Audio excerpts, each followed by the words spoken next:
You know, I put up a video the other day when I went down to visit Value Electronics. They're not going to be carrying Panasonic OLEDs. The GZ1000 and amongst other models. And I guess they're priced a little bit more than what they are in Europe. I think they're like something like $2,000 more or whatever. But, you know, I think he had mentioned in the video that these are like hand-selected television sets, hand-selected panels. So they're supposed to be better than like the mass consumer market stuff. So it's like the 1 percentile of panels are supposed to be really, you know, hand-checked. They're supposed to be really good. You're not supposed to get like dirty screen effect or anything like that. You know what I'm saying? Like, yeah, the QC'd by Panasonic. Correct. Individually. Yeah. And I guess they get checked by some folks in Hollywood. Yeah, maybe they're engineers in Hollywood. Yeah, it was not color grading, but it was something to do with Hollywood spec. Yeah. That's close to that Sony monitor that they always use, that $30,000 monitor. And so that's like the big price discrepancy there. It's just like they are like handpicked for their image quality, so it kind of eliminates the panel lottery. That's what he's saying. And I think even Vincent had made a video about it like yesterday too, like the differences between his models and the new HZ models. And like Robert was saying, like we're like a year behind UK. Yeah. So we're getting the last year's model, but even like the Hollywood colorists and all that, the post-production facilities, they're still using this particular one. Yeah. And they're not using the HZ model right now. So that's kind of why you're paying the extra, you know, the extra money. And the post-production facilities, they pay more money than what Robert's paying. Yep. And it's not like Robert's like upcharging a lot just to get a bigger profit. Like he's got to pay them. He's got to pay Panasonic whatever they're asking for. I'm sure he makes a little bit of money off of it. Sure, of course. Like it's a business. Yeah, of course. Like, do you think he's going to buy a TV and then just sell it to you at cost? And you know, he's got bills to pay. He's got lights to turn on, and no doubt. He's got advertising and everything like that. You know, especially in that area, but that clientele would buy that marketing in a heartbeat. Being that part of New York, they would buy an LG Z9 at $30,000 at 90 inches. They do buy those TVs, so to sell them a 65-inch Panasonic that's Hollywood accurate, they'll pay that premium. I'm not sure we would, you know, or the common person, but that clientele will. There is a prestige to Panasonic, and you're getting that accuracy, that Hollywood accuracy that Sony always talks about, and that many people chase with calibration. These are QC'd at Panasonic, but are they calibrating them too, Shane, at Panasonic? I think they're like kind of, I guess they're checked so well that they're so close to already being calibrated. He said, you know, from what he was telling us, that even if you got it calibrated, it's very minute changes. That if you got it professionally calibrated, if you would see a difference. Obviously, you're going to probably see a difference. Yeah. But out of the box, you should be like, he said something like 95% of the way there. Yeah, which is what the Master Series charges a premium for with the Sony A9G, the Z9F, the Z9G, Z9D, is they charge almost a calibration out of the box. Yeah. So, I mean, listen, I've had to delete a lot of comments. Normally, I don't like to delete comments in the comment section. Yeah, when toxicity gets a little crazy. You know, it's not discussion-based. Like, there's a lot of people there. Like, listen, everybody's got manners. Like, some of you guys got to just mind your manners. Don't call the man names and tell him to go kill himself just because of a TV. Don't tell him he's a fraud or a liar or a cheat.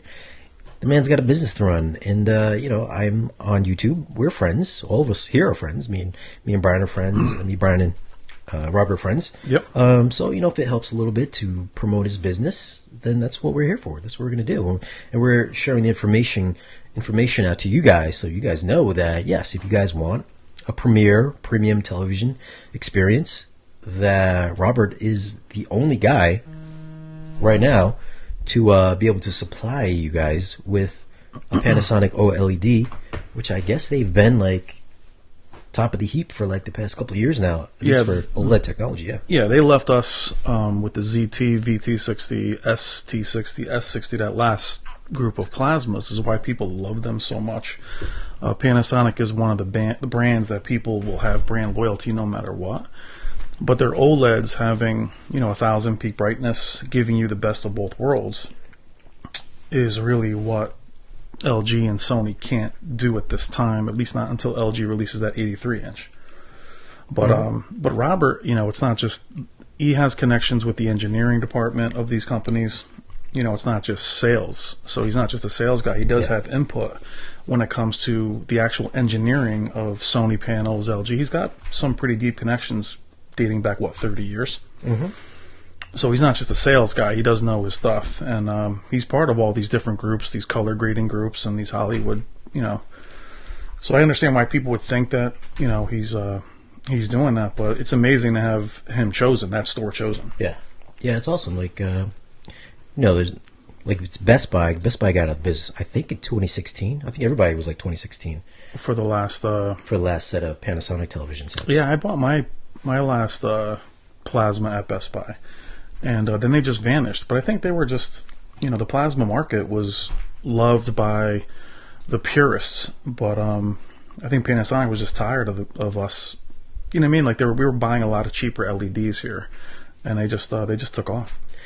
Yeah, I don't know if Panasonic wanted to be lumped in with the budget brands like Vizio and not really Sony, but like Vizio and the lower end tier TV sets, because Panasonic is they've always been renowned for their image quality and being more premium, especially with like their VT plasmas. Oh yeah, the ZT. I mean, they were beautiful. They were probably the best plasmas ever made, but they weren't selling. I mean, you and I talked about this a couple of years ago. If you walked into a gallery, the plasmas are always kind of misrepresented. Like in Magnolia, they have a plasma next to a really bright LCD.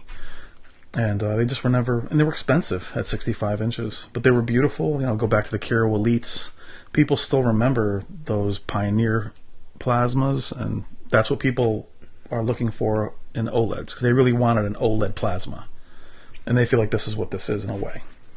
Yeah, this is like the successor, the successor to the plasma. Yeah, I mean, I recommend people that go from plasmas go right to OLEDs most of the time, because I think they'll be turned off by blooming and the artifacting you see with LEDs. I think the last Panasonic, I think the last ones, at least I saw at Best Buy, they were the LCD sets, the THX ones. I forgot the model number, but I don't think there was plasma at that time in 2016. Oh, they had a Panasonic LED? Yeah, I think it was an LED. I think it was one of those THX certified ones. Okay. That was like their elite one, their top end one, and I don't think they sold that many. Oh, they were expensive too. Yeah, I guess it was harder for them to sell, when you got the budget brands out there, so it was harder to sell at those prices. Yeah. So I mean, I don't know if I'm gonna get one of those sets in. Okay, I'm not a big TV guy. You guys know I'm like a projector person.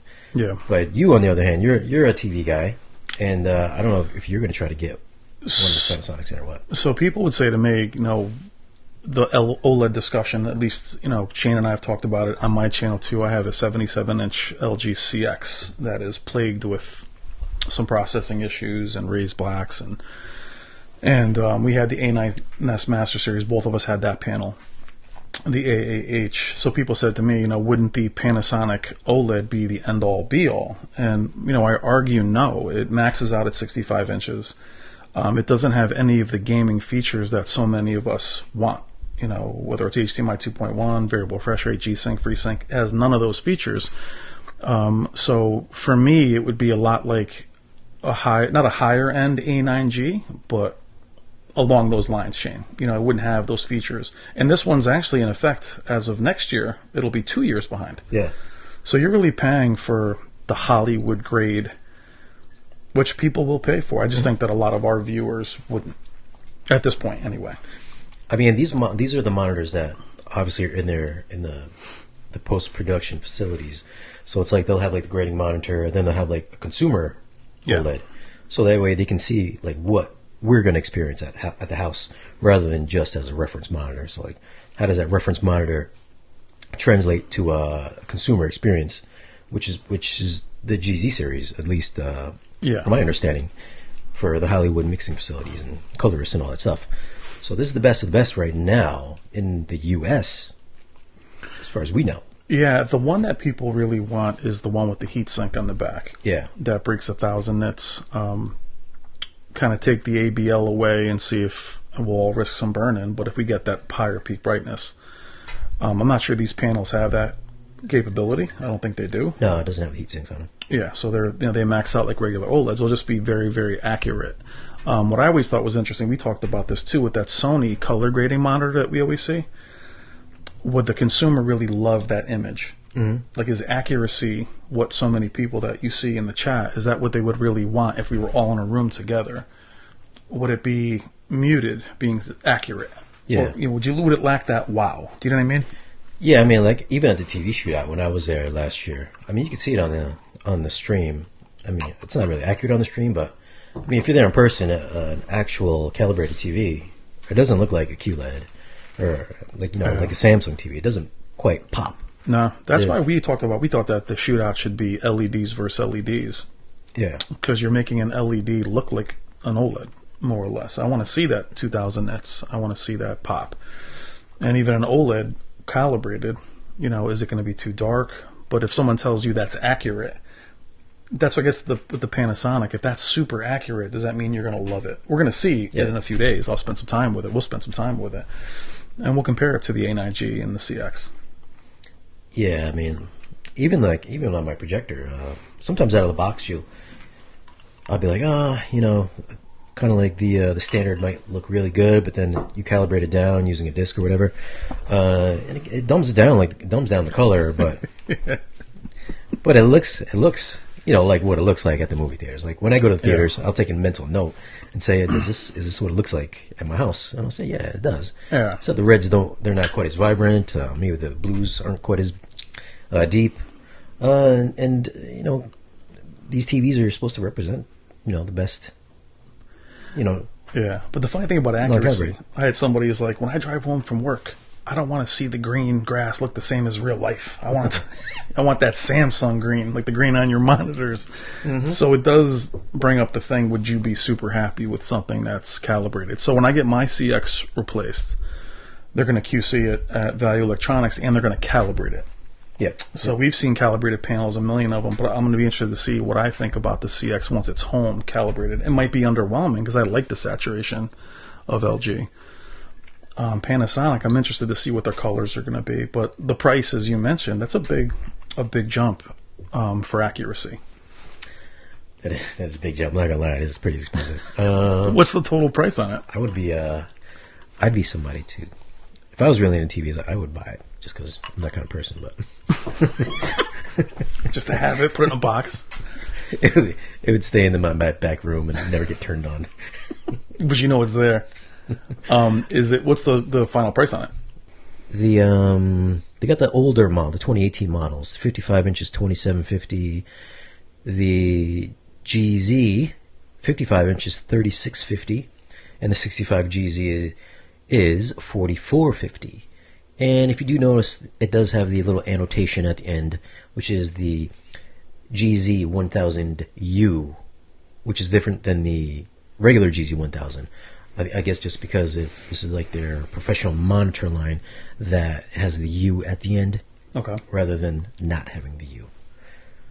So I guess you can kind of differentiate the two mass market ones and the one that he's selling just by that little extra letter at the end there.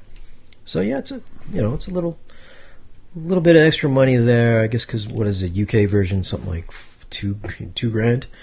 Well, it's pounds versus dollars as well. But I mean, you and I, again, the Sony A9S at 48 inches was $2,000. Was it $2,000? Yeah, was it $2,000? Yeah, it was $2,000. $2,000. I mean, so I think people forget too how expensive TVs were a few years ago. I know with 8K ushering in, that's where a lot of the prices are going back to those crazy 4K prices of $10,000, $11,000. Mm-hmm. But then it's prestige, and that's something with Value Electronics too that you and I've talked about. What am I getting killed in the comments? Brass is here. Oh, is he? You better get on the phone, Brass.